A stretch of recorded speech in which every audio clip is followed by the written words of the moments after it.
Jadi berhentilah dulu. Saya ingin menegaskan malam ini, berhentilah dulu berpolemik dengan azan dan toa.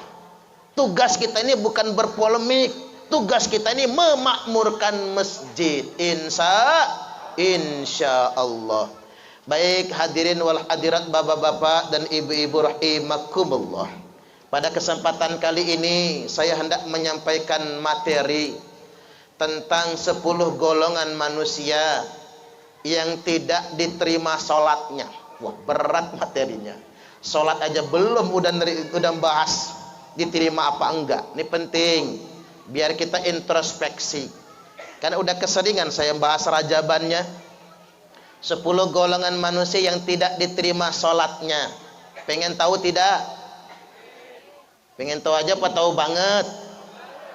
Baik, saya kasih tahu satu. Yang tidak diterima sholatnya itu rajulun shalla wahidan bi ghairi qiraah. Seseorang yang sholatnya sendirian, tidak membaca apa-apa. Ya iyalah, ket biyen juga kayak gitu. Sholatnya dewean tapi enggak membaca apa-apa, ya enggak akan diterima sholatnya. Itulah bedanya sholat sendiri sama sholat berjamaah. Kalau sholat berjamaah Bapak Ibu enggak apal bacaannya, selama kita ngamum mutabaah dengan imam, pahalanya sama dengan makmum yang lain, pahalanya sama dengan pahalanya imam.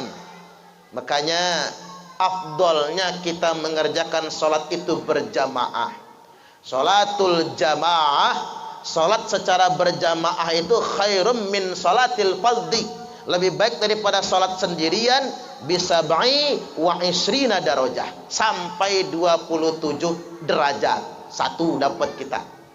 Makanya itu kelebihannya Pak, kalau jadi makmum manut imam. Apapun kekurangannya makmum disempurnakan oleh imam. Tapi yang masalah itu kalau imamnya nggak ada, imamnya nggak nongol, sedangkan makmumnya geblek semua. Ini yang jadi masalah. Maka ada cerita pas subuhan imam nggak ada yang datang, pak kaum juga nggak nongol, guru ngaji nggak nongol, dorong-dorongan yang jadi imam subuh. Terpaksalah yang jadi imam Mbah Slamet lagi. Kata Mbah Slamet, aku rapal kunutan. Kata makmum yang lain, udah Mbah nggak apa-apa, yang penting subuhan. Kita nggak kunut dulu sekarang. Oh, imamnya kesiangan semua. Oke, kata Mbah Slamet. Langsung maju ke pengimaman. Rakaat pertama lancar, bacanya Fatihah sama kulhu, karena itulah yang apal. Begitu rakaat kedua bar Fatihah, Mbah Slamet menang, nggak membaca apa-apa. Ruku tidak, membaca juga enggak. Makmum ngode dari belakang, aham. Mbah Slamet sih menang, aham. Masih diam juga. Tambah rame yang aham, Mbah Slamet noleh ke belakang. Kata Mbah Slamet, boleh membaca kulhu lagi enggak? Boleh Mbah, kata makmum. Niki imame geblek, makmume geblek, sholatnya rusak-rusakan. Maka Bapak Ibu rahimakumullah, berat memang kita mangku masjid, mangku musola. Mudah-mudahan kita semua senantiasa memakmurkan masjid dan musola. Insya Allah satu. Kemudian yang berikutnya, yang kedua, yang tidak diterima sholatnya adalah warajulun la yu'addiz zakah, seseorang yang tidak membayar zakatnya. Hati-hati nih, sing suge-suge. Yang dibayar zakat itu bukan cuman zakat fitrah. Zakat fitrah itu cuman setahun sekali. Ya paling banter 2,5 kg. Itu zakat fitrah. Gak usah berdebat dia 2,5 kg atau 2 kilo 3 kilo Pak. Udah bener semua itu. Karena saat 4 mut itu, ngerti 4 mut gak? Kan sering debat orang dulu. 4 mut itu begini. Itu 1 mut. Itu 1 mut. Jadi kalau 4 mut 4 tangan begitu. Pakai tangannya orang Arab begitu ditimbang 2 kilo seperempat. Dibulatkan jadi 2 kilo setengah. Jangan pakai takaran kaleng yang dimunjung-munjungkan, ya 3 kilo lebih jadinya. Jadi boleh-boleh saja, nggak usah berdebat. Yang 2 kilo setengah benar, yang 3 kilo benar, yang 10 kilo benar, yang nggak benar, yang nggak bayar zakat fitrah, itu yang nggak benar. Silahkan Bapak Ibu. Tapi saya perlu ingatkan, bayar zakat bukan cuma fitrah. Yang suge-suge bayar zakat mal, panen padi bayar zakat mal, habis ngederes karet, jual karet bayar zakat mal. Nggak diterima sholatnya kalau pelit dan bakhil. Zaman sekarang ada nggak orang pelit? Ada nggak orang pelit? Banyak. Mana orangnya kira-kira? Oh, nggak nongol di sini. Saya ingin ingatkan Bapak Ibu hadirin wal hadirat rahimakumullah, apalagi ini zaman pandemi. Kita ini pandemi kok kesuwen betul ya Pak ya. Ke 2 tahun lebih. Walaupun saya sih nggak protes dengan pandemiknya. Yang namanya pandemi ketbian memang sudah ada. Hadza zamanus sukut waluzumul buyut waridha bil qut ila antamut. Ini Al Imam Sufyan Ats-Tsauri. Hadza zamanus sukut. Ini zaman di mana kalian semua mesti banyak diam. Waluzumul buyut, betah-betah tinggal di rumah, meneng nang omah, stay at home. Gara-gara Covid orang kampung pinter bahasa Inggris semua. Meneng nang omah, stay at home. Sekolah dari rumah, home schooling. Ngajar dari rumah, home teaching. Kerja dari rumah, home working. Buruh harian di rumah kan tidak digaji, home pimpa alaihum gambreng. Makanya inilah pembuktian. Yuk kita berbagi. Yang bergaji berbagi, yang punya tabungan memberi. Tapi Pak Lurah ada BLT ya? Alhamdulillah. Cuman kebagian semua enggak? Enggak ya, enggak. Enggak enak jadi Pak Lurah itu Pak. Pas bagi BLT keluarga banyak yang dapat. Apa kata masyarakat? Payah Pak Lurahnya, nepotisme. Saudaranya doang yang dapat, kita mah enggak kebagian. Pak Lurah panas kupingnya. Karena Pak Lurah panas kupingnya, maka mikir. BLT yang berikutnya saudara keluarga nggak usah kebagian, orang lain saja yang dikasih. Begitu dibagi, apa selesai? Tidak, makin kenceng omongannya. Apa kata saudara? Payah punya lurah jadi keluarga yang jadi lurah, nggak ada gunanya. Orang lain dikasih, saudara nggak dikasih, tambah masalah Bapak Ibu. Cuman begini, masyarakat Indonesia ini kaya. Banyak yang kaya, ya apa ya? Tak ulang, orang Indonesia ini banyak yang kaya, tapi mentalnya yang miskin. Orang Indonesia ini Pak, gayanya pengen HP yang mahal-mahal. Lihat emak-emak tuh, HP pengen yang mahal-mahal, kemana aja upload. Jalan-jalan ke pantai upload, jalan-jalan ke Lembah Hijau upload, jalan-jalan ke kampung Vietnam upload, makan di rumah makan begadang upload. Dibilang melarat marah, nggak dapat BLT ngamuk, ngisin-ngisini itu. Kita ini mental yang miskin. Coba jajal, ada orang bikin pernyataan yang saya geli betul Pak. Enak zaman Pak Harto, hidupnya tenang, ekonominya mudah, orang pada kaya semua. Siapa bilang? Jajal pulang ke zaman Pak Harto. Di kampung saya, sekampung yang paling kaya motornya motor trail. Cuman 1 orang di kampung saya. Yang setengah kaya punya motor L2 Super. Ingat gak zaman dahulu Pak? Itu kaya nomor 2. Cuman 2 tok yang punya motor. Yang punya TV cuman Pak Kadus. Jadi sekampung nonton di rumah Pak Kadus TV hitam putih. Film lagi bagus-bagus dimatiin sama anak Pak Kadus, akinya habis. Bubar pulang. Begitu kita bubar-bubaran pulang, dihidupin lagi TV-nya, terpasang ngintip dari lubang. Penasaran sama film, itu zaman biyen. Zaman sekarang semua rumah sudah punya LED TV, LCD TV, listrik bagus-bagus. Semua rumah punya kulkas. Masak pakai Magicom, bener gak kira-kira? Masak pakai Magicom, motor 3, 2, bahkan 5. Udah punya mobil, ngaku melarat. Payah orang Indonesia ini. Payah Bapak Ibu. Zaman saya kecil dulu punya sepeda saja sudah sugih. Sekarang? Jadi jangan sampai kita ini mentalnya miskin. Jangan sampai. Cuman wayahnya yang kaya, mbok ya berbagi. Kita memberi kepada sesama. Saya pernah ditegur Bapak Ibu, tegurannya pas banget itu. Apa tegurannya, Ustadz? Dakwah yang sebenarnya bukan di mimbar. Ini tamparan buat saya ini Pak. Dakwah yang sebenarnya bukan di mimbar, tapi dakwah yang sesungguhnya ada di tengah-tengah masyarakat yang lemah. Iya juga ya. Kata Pak Dadang, nanti kita mau bagi bantuan. Betul ya? Betul Pak Lurah ya, ada bagi bantuan. Karena itulah yang sebetulnya Islam. Ya dakwah kalau di mimbar mah enak Pak. Selesai ceramah disangoni. Ya kalau panitia ingat. Kalau panitia lupa paling minta maaf. Maaf Pak Kiai, lupa tadi. Oh nyusul ke Bandar Lampung, disusul Pak. Itu kalau nggak males. Ya kalau panitianya males paling mohon maaf Pak Yai besok ditransfer. Iya. Saya merasa dakwah yang sebenarnya bukan di panggung ceramah, bukan.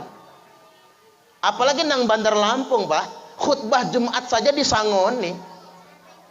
Jajal jenengan khutbah di Bandar Lampung, masjid-masjid besar itu gopek sekali khutbah. Tahu gopek nggak Bu? 500.000 sekali khutbah. Agama sebenarnya bukan di mimbar. Dakwah yang sebenarnya ada di tengah-tengah masyarakat yang lemah. Iya juga ya. Ribut-ribut gara-gara pandemi nggak bisa umroh, nggak bisa haji. Saya jadi bacaan orang di media sosial. Orang kaya bolak-balik umroh dengan alasan rindu rumah Allah. Padahal Allah lebih rindu dengan orang kaya yang berbagi dengan fakir miskin. Oh yang bacanya drodok saya Pak. Kalau kata Syekh Abdul Qadir Al-Jailani, sesuap nasi yang engkau masukkan ke dalam perut orang yang lapar, itu lebih baik daripada membangun 1000 masjid jami'. Makanya saya sarankan Bapak Ibu, ini masjid Baqiyatus Sholihah, Al-Baqiyah Sholihah sudah mewah, sudah bagus. Mohon jangan bongkar pasang. Mahal bikin masjid itu. Ya Pak ya. Kalau kata Syekh Abdul Qadir Al-Jailani, sesuap nasi yang engkau masukkan ke dalam perut orang yang lapar lebih baik daripada membangun 1000 masjid jami'. Berhentilah dulu orang Islam mempermewah masjid. Jangan sampai kita tidak peduli dengan tetangga masjid. Masjidnya bagus, ada yang nggak kebeli beras. Masjidnya bagus, ada anaknya sekolah nggak bisa bayar daftar ulang. Masjidnya bagus, ada yang anaknya nggak bisa bayar kuliah. Ada yang anaknya nunggak sahriyah di pondok pesantren. Jangan sampai terjadi begitu Bapak Ibu. Ada janda-janda yang terlantar. Di Purwodadi Simpang ada janda nggak? Banyak, keren juga nih. Tanggung jawab Pak Kades. Pak Lamidi mesti tanggung jawab nih, menyantuni janda-janda itu. Tapi saran saya Pak, jenengan nek nyantuni janda, jangan sendirian. Harus ada kawannya. Karena kalau sendirian bahaya. Sekali datang, suwun Pak Lamidi, sampean panjenengan baik betul. Minggu pertama, bulan depan datang lagi. Terima kasih Pak Lamidi. Nggak ada yang sebaik Pak Lamidi. Bulan ketiga datang lagi. Apa kata jandanya? Coba saya punya suami kayak bapak. Nah, muncul masalah. Ada Bu Kades nggak ya? Mana Bu Kades mana? Bu Kades temenin terus ya, bahaya nantinya. Tapi Pak Lamed ini kalem loh Bu, kalem ya. Orangnya adem ya, nggak macem-macem lah, setia dunia sampai akhirat. Allahumma amin.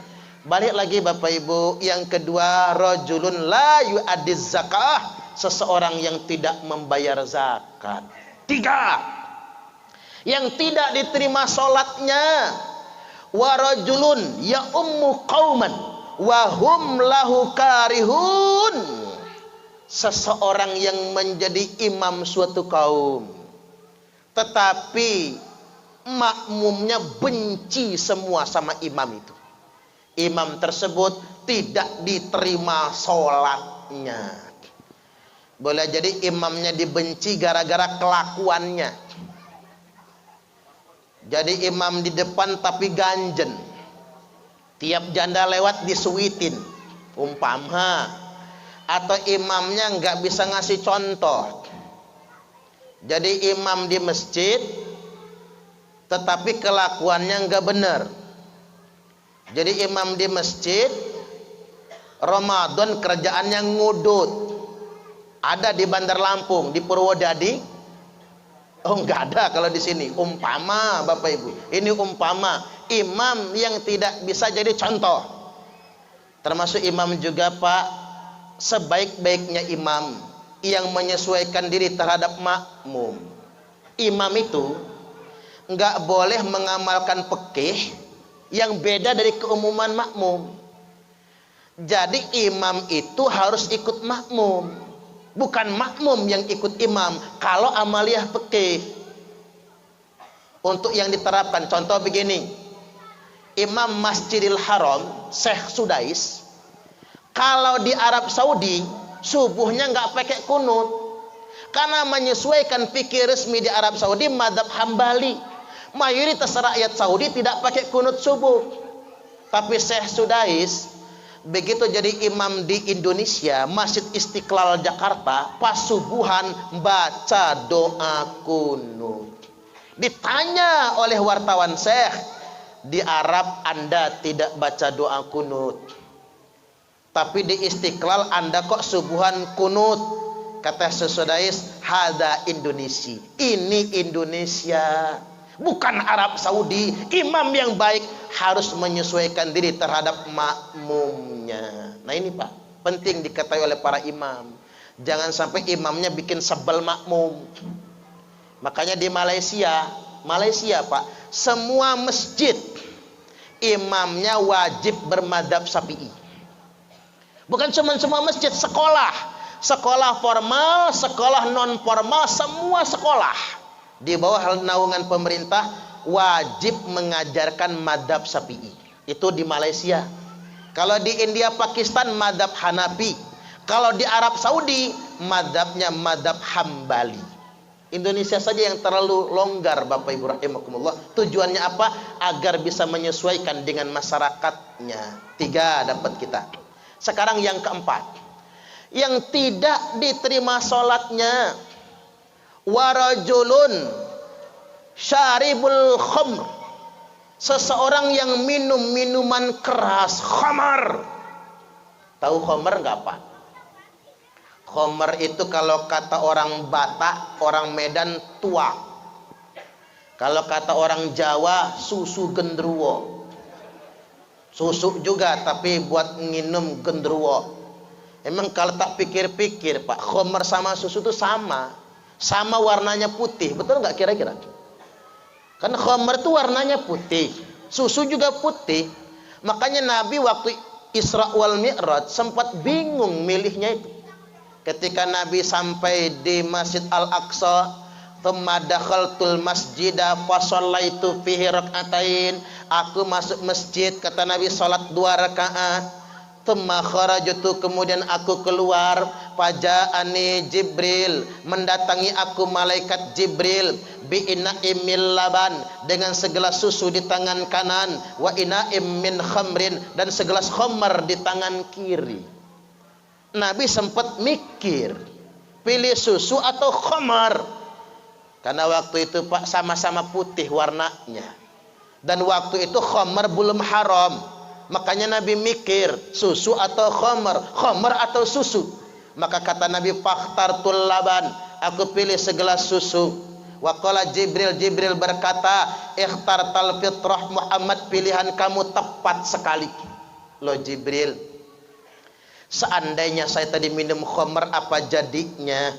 Seandainya engkau minum khamar Muhammad, maka itu pertanda umatmu bakal teler semua. Untung nggak salah milih. Walaupun enak Pak milihnya, milih yang tangan kanan susu, milih yang tangan kiri khamar, enak milihnya. Pilihannya pasti kanan sama kiri. Kayak nyanyian zaman dahulu itu, madu, wah nyaut ya, racun. Nah kan enak kan Pak, madu di tangan kanan, racun di tangan kiri. Pilihannya pasti. Milih yang tangan kanan madu, pilih yang tangan kiri racun. Ini kira-kira ibu-ibu kalau disuruh milih, milih di madu apa di racun? Hah? Di madu apa di racun?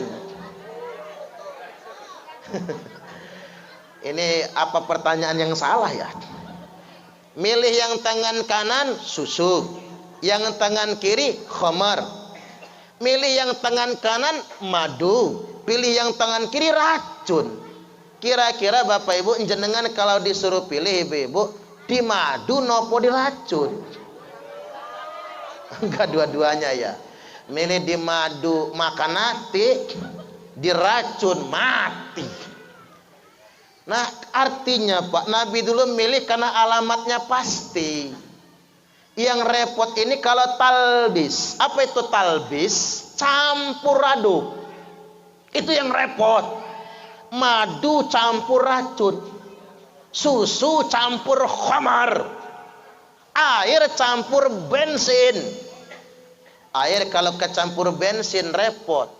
Diminum manusia mabok, diminum motor mogok, repot urusan karena talbis kecampur. Yang paling bahaya lagi bukan talbis, talafi. Apa itu talafi? Tampilannya kopi, dalamnya sianida. Tampilannya susu, dalamnya khamar.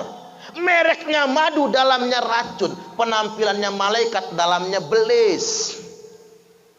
Gayanya islami tapi tukang provokasi, caci maki. Penampilannya islami tapi suka iri dan dengki. Kalau bahasa Arabnya talafi. Kalau kata wong Palembang waluyo, wajah luku ati buayo. Tapi jangan pakai logat Jawa lah nyebutnya. Waluyo, wajah luku ati buayo.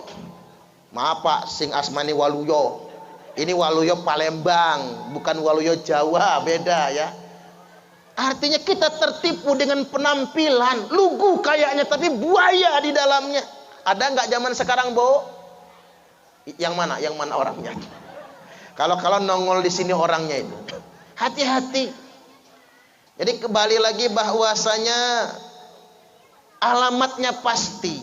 Yang repot itu kalau campur aduk, yang nggak jelas. Apalagi zaman sekarang nih Pak, banyak orang memanipulasi agama untuk kepentingan politik.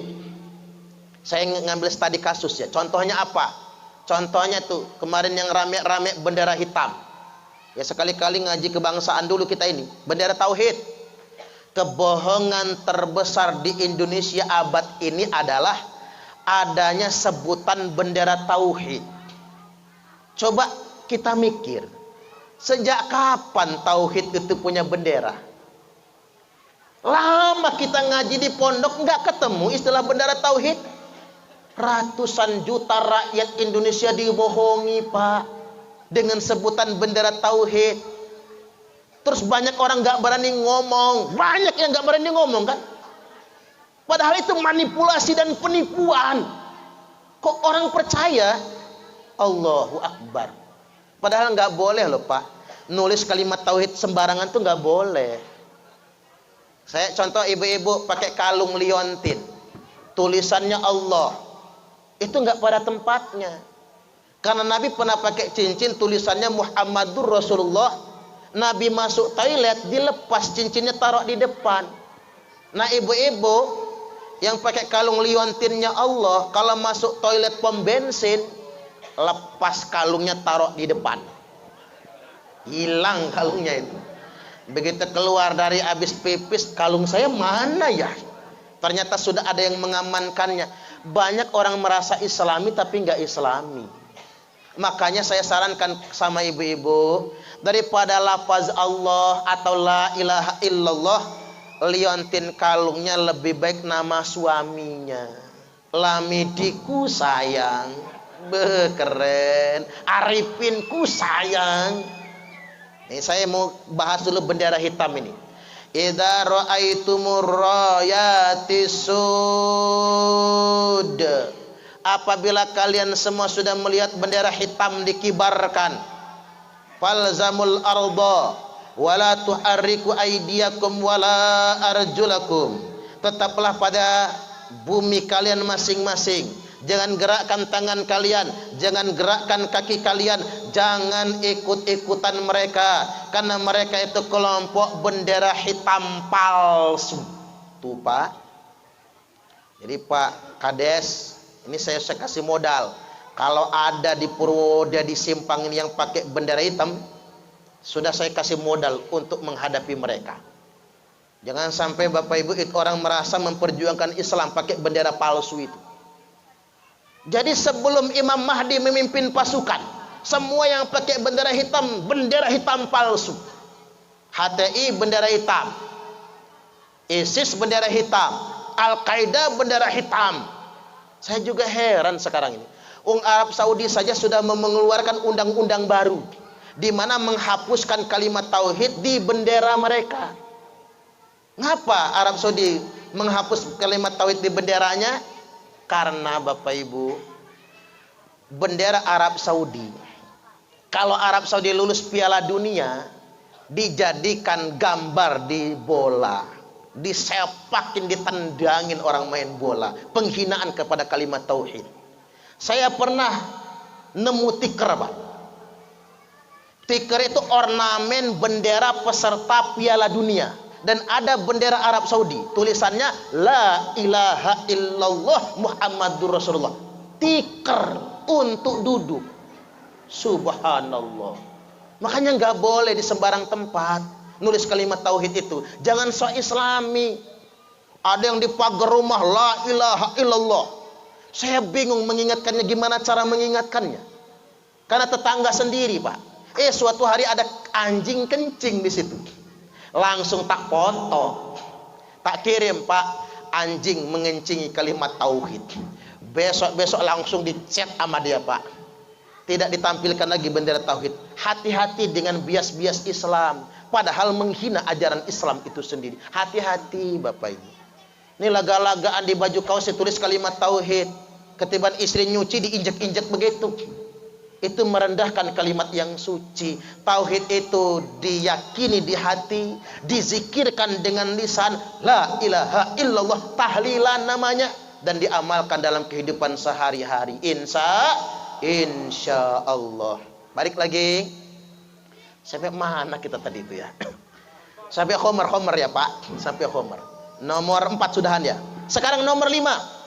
Yang tidak diterima sholatnya warajulun mamlukun abiq, yakni seseorang hamba sahaya yang lari dari tuannya, budak sahaya. Zaman sekarang nggak ada lagi budak Pak. Kalau budak Palembang banyak, budak Semende Ugan banyak, budak Sunda loba etamah. Tapi budak sahaya nggak ada lagi. Tapi ada perbuatan yang sama dengan dosa lari dari Tuhan. Apa itu? Memberontak kepada negara. Makanya orang-orang yang mau menegakkan khilafah, ini penting saya sampaikan ini.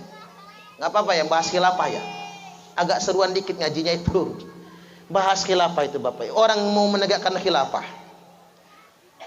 Kalau ada di Purwodadi ini, orang mau mendakwakan khilafah, jawabnya begini Pak. Tunjukkan satu saja dalil dari Quran dan hadis yang memerintahkan menegakkan khilafah.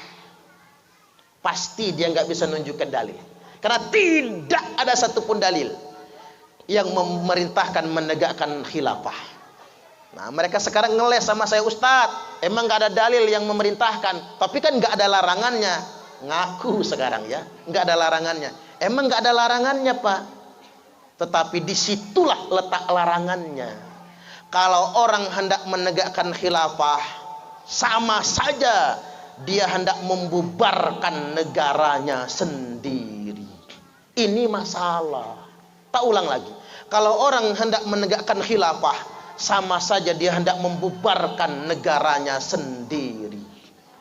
Nabi bersabda, man khola ayadan min ta'atin, barang siapa yang melepaskan tangannya dari ketaatan kepada pemerintah yang sah, laqiyallaha yaumal qiyamati la hujjatalahu, dia akan ketemu Allah pada hari kiamat nanti tanpa hujjah sama sekali. Maksudnya begini, semua maksiat, kriminal, hujjah Allah dengar. Kata Allah, ngapa kamu maling? Lapar ya Allah, udah 2 hari nggak kebeli beras, ngutang ke warung sudah kebanyakan, minta sama tetangga tonggone Pak Arifin udah keseringan, izin ya Allah, makanya saya maling. Hujah didengar. Ngapa kamu berzina? Istri saya merantau ke Arab ya Allah, 5 tahun gak pulang-pulang. Ya masalah hujahnya Allah terima atau tidak urusan Allah, tetapi ada maksiat yang Allah tidak mau mendengar alasannya. Apa itu? Memberontak kepada pemerintah yang sah. Waman mata walaysa fi unuqihi bai'atun mata mitatan jahiliyah, barang siapa yang mati dalam keadaan memberontak kepada pemerintahnya, tidak ada di lehernya kesetiaan, maka matinya mati jahiliyah. Jadi orang-orang yang melawan pemerintah itu, Pak, alih-alih mati syahid malah mati jahiliyah. Makanya sering saya sampaikan, teroris itu bukan mati syahid, mati sangit. Udah ngebom soalnya. Hati-hati, dosa yang sama dengan budak yang lari dari Tuhan adalah warga negara yang memberontak negaranya sendiri. Tidak ada satupun ajaran Islam, Bapak Ibu, yang membolehkan memberontak kepada negaranya sendiri. Jangankan memberontak, Bapak Ibu, menghina aja nggak boleh. Hadisnya begini, man ahana sultana ahanahullah, barang siapa yang menghina pemerintah. Ini terjemahannya nggak saya manipulasi, persis, silakan buka sendiri.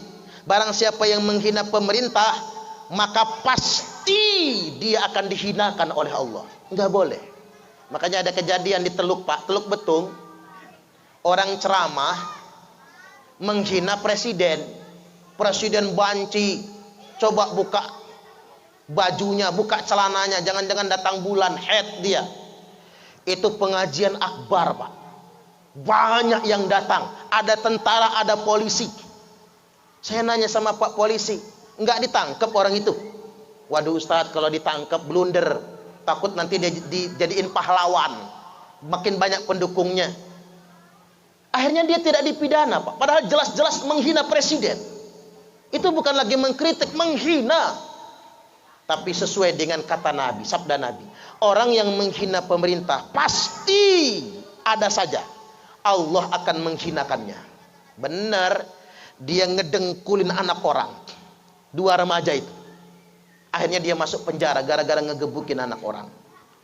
Sesuai dengan janji Allah. Sekarang mampir lagi ke dalam penjara. Yang saya nggak habis pikir, pendukungnya menyambutnya kayak pahlawan. Kok kayaknya orang stres semua se-Indonesia ini, Pak? Ada apa dengan Indonesia raya tercinta ini? Jadi jangan sampai orang menggunakan agama untuk kerusakan. Hati-hati dengan manipulasi agama, Bapak Ibu. Ini mencemaskan bagi kita semua. Sama dosanya dengan budak lari dari Tuhan, nggak diterima sholatnya, jangan macam-macam. Dah, tinggalin dulu yang itu. Agak serius soalnya. 5 ya. Udah jam berapa? Udah 1 jam ini, Pak. Baru dapat 5 kita. Yang 5 sisanya kita dikit-dikit aja. Yang ke-6 sekarang. Yang tidak diterima sholatnya wamro'atun batat wa zawjuha sakhitun 'alaiha. Wanita yang tidur di malam hari. Nah lu ibu-ibu. Bu. Panjenengan tidur enggak sih kalau malam? Nah. Yang tidak diterima sholatnya itu perempuan yang tidur di malam hari, yang suaminya ngambek sama dia. Pernah nggak ibu-ibu lagi tidur lakinya ngambek? Pernah nggak? Mana orangnya mana ya Pak? Yang ngambek-ngambek itu pengen tahu rainya kayak apa saya itu ya. Artinya begini ibu-ibu, jangan keseringan nolak suami. Udah disepak kayak pek, nggak bangun malah ngorok. Ditoel-toel malah semakin ditarik selimutnya, marah suaminya. Kalau keseringan bu, bahaya itu. Bisa-bisa sholat jenengan nggak diterima. Tapi ya bapak-bapak kudu maklum ya Pak. Ini namanya bini capek. Panjenengan kan nggak bayar pembantu kan Pak ya? Mana nggak bayar pembantu, mana nggak bayar asisten rumah tangga, segala bini yang ngerjain. Suami juga harus maklum. Hanya saja ibu-ibu yang walau dalam keadaan capek, ikhlas melayani suaminya, maka ibu-ibu masuk surga semua.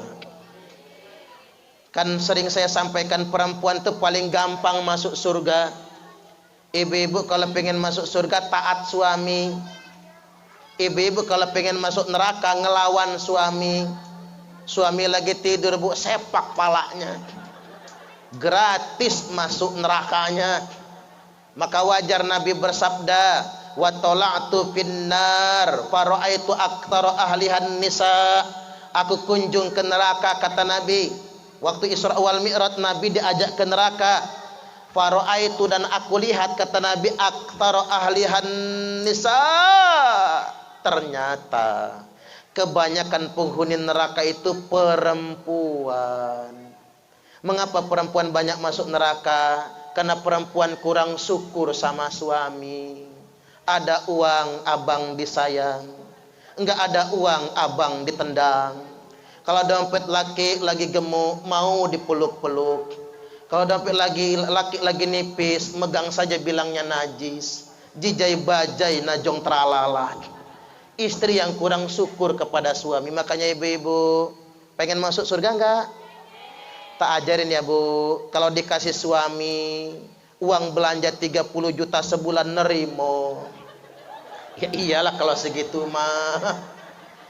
Ya lagi pula Pak, jangan cuman maksa istri nerimo. Bapak-bapak juga mesti royal sama istri. Setuju nggak bu? Saya kasih tahu kali bapak-bapak, ibu-ibu itu paling sebel sama suami yang pelit dan suka mengungkit-ngungkit. Betul nggak bu? Ngajak pengasih nggak seberapa ya bu ya, diungkit-ungkit terus, sebel rasanya, sebel. Makanya bapak-bapak tak ajarin, senangkan istri, royal dikit nggak apa-apa. Wayahi lagi punya duit Pak, rogoh kantong kanan. Cara ngasih duitnya banting, prak meja. Mama sini. Mama ge Pak, udah modern zaman sekarang. Mama sini, ada apa Papa? Ini 15 juta. Duit apa Papa? Terserah Mama gopo. Buat makan minum, buat ongkos anak sekolah, buat cicilan motor, cicilan kulkas, cicilan seragam pengajian, cicilan ceret, bayar Tupperware gitu. Silahkan. Niki turah Papa. Enggak apa-apa, turahnya ambil. Itu yang 15 juta. Rogoh kantong kanan. Belum bu, masih ada satu lagi. Rogoh kantong kiri. Banting lagi 15 juta. Ini uang apa lagi Papa? Ini bonus buat Mama. Karena kita enggak gaji pembantu, enggak gaji babysitter, 15 juta spesial buat Mama. Terserah mau diapain yang 15 juta ini. Bawa ke mall habisin enggak apa-apa. Mau enggak bu? Ngimpi. Kok ngimpinya jedut langit? Allahu Akbar.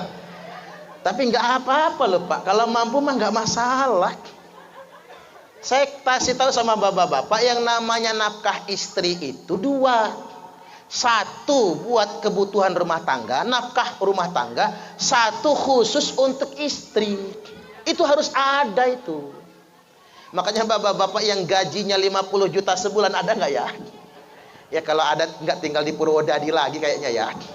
Yang gajinya 50 juta sebulan, 10 juta belanja, 10 juta cicilan, 10 juta bonus buat istri, 10 juta buat ngasih orang tua.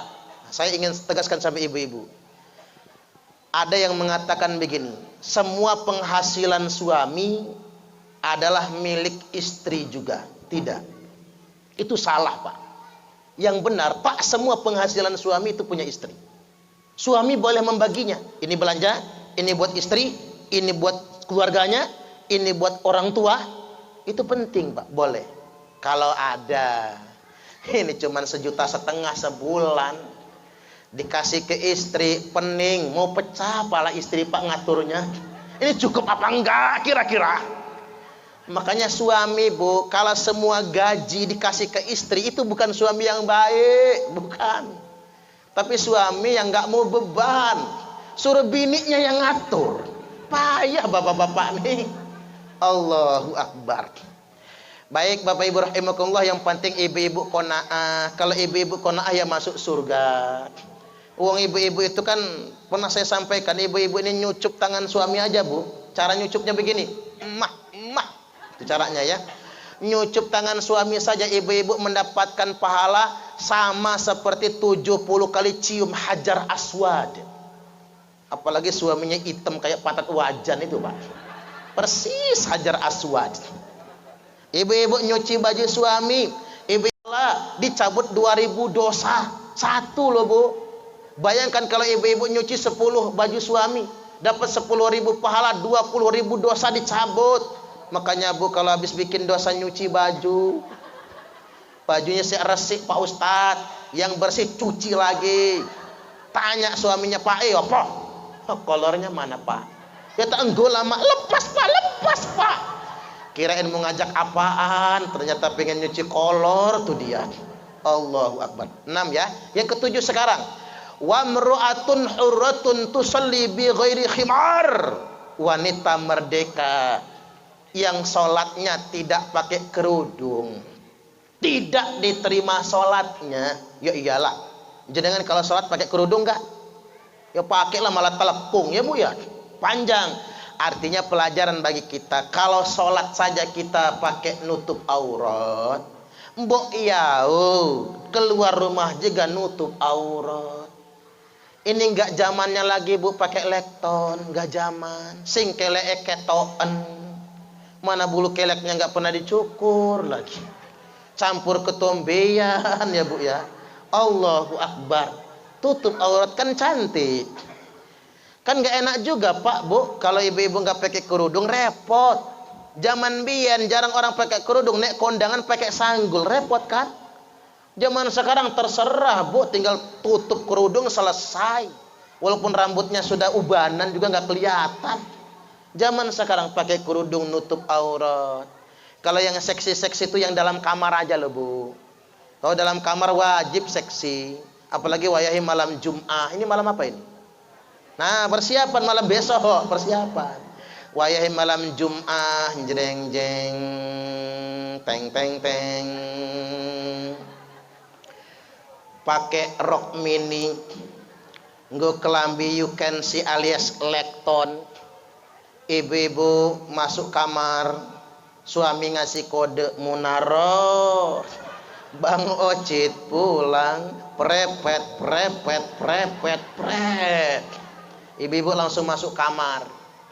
Di kamar berdiri Bu, tak ajarin ya, berdiri begini, tangan di dada, kaki kirinya majuin ke depan, kaki kanan sejajar dengan badan, tumit diangkat.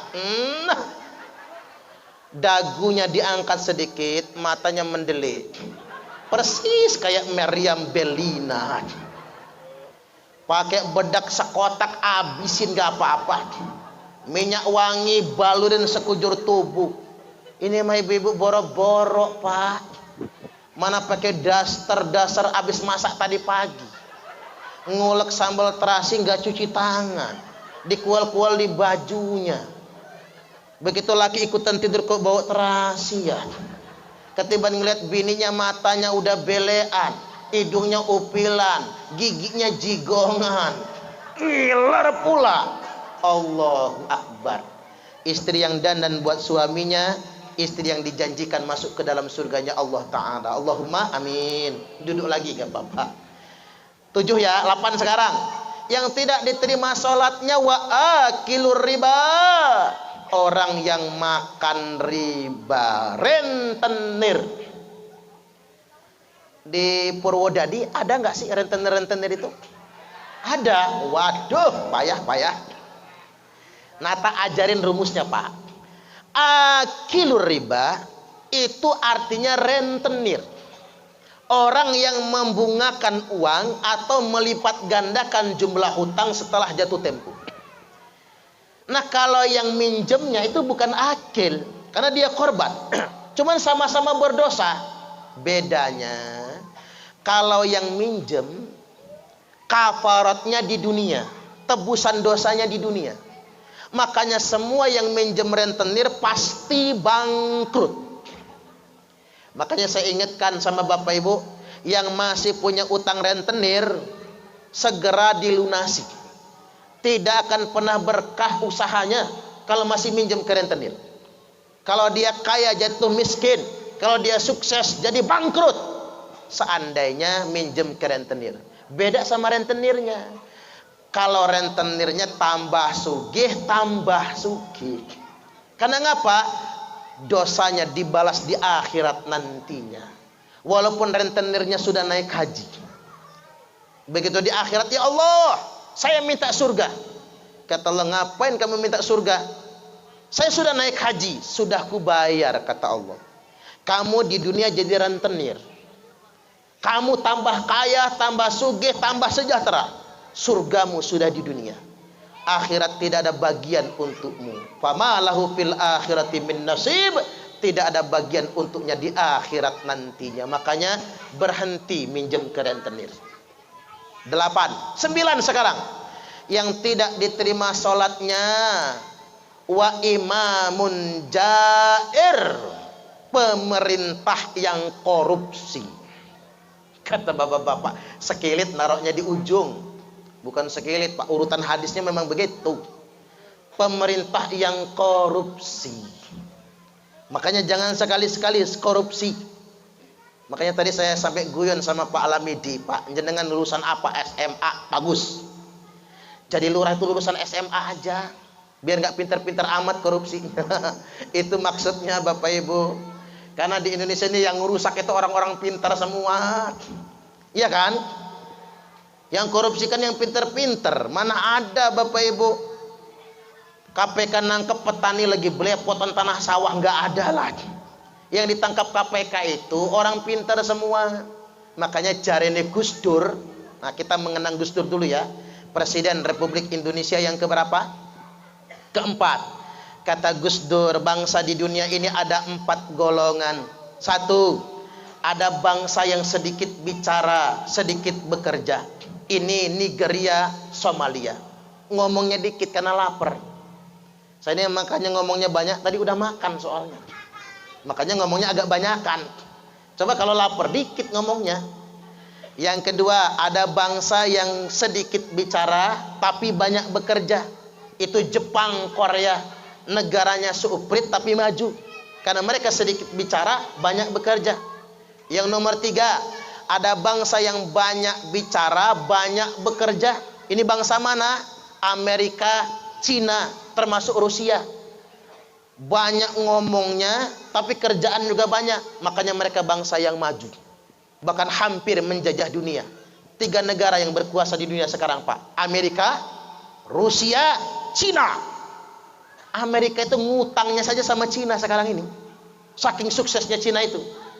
Ngomongnya banyak tapi kerjaan juga banyak. Yang nomor 4, ada bangsa yang banyak bicara tapi sedikit bekerja. Itu bangsa mana? Bukan Pak, itu bangsa India kata Gus Dur. Bukan Indonesia, India. Orang Indonesia tuh orang India itu kakean cangkem. Semua dinyanyiin. Sedih nyanyi, seneng nyanyi, nikah nyanyi, cerai nyanyi, makan nyanyi, ngising nyanyi, tumpah iwae, lumah iwae, bojone dhewe. Ya iyalah, masuk bojo tanggane. Pak, laki-laki yang rajin mencium istrinya relatif lebih panjang umur dibandingkan dengan laki-laki yang mencium istri tetangganya. Setuju nggak kira-kira? Setuju. Ibu-ibu kok kenceng amat ketawanya. Ada yang pengalaman tak? Ya dibacok orang, jangan macam-macam. Jadi yang nomor 4 itu banyak bicara tapi sedikit bekerja. India, Pakistan, Bangladesh. Lantas Gus Dur ditanya, Gus, Indonesia masuk yang mana? 1, 2, atau 3, atau 4? Kata Gus Dur, untuk Indonesia masuk yang nomor 5. Apa itu Gus? Apa yang dibicarakan dengan yang dikerjakan beda. Iya juga ya Pak. Payah. Pintar juga Mbah Wali Gus Dur itu ya. Beliau itu suka guyon tapi masuk guyonannya itu. Terakhir sekarang, yang tidak diterima sholatnya, warajulun la tanhahu sholatuhu anil fahsya'i wal munkar. Seseorang yang sholatnya tidak bisa mencegah dirinya dari perbuatan keji dan munkar, alias STMJ, sholat terus maksiat jojong.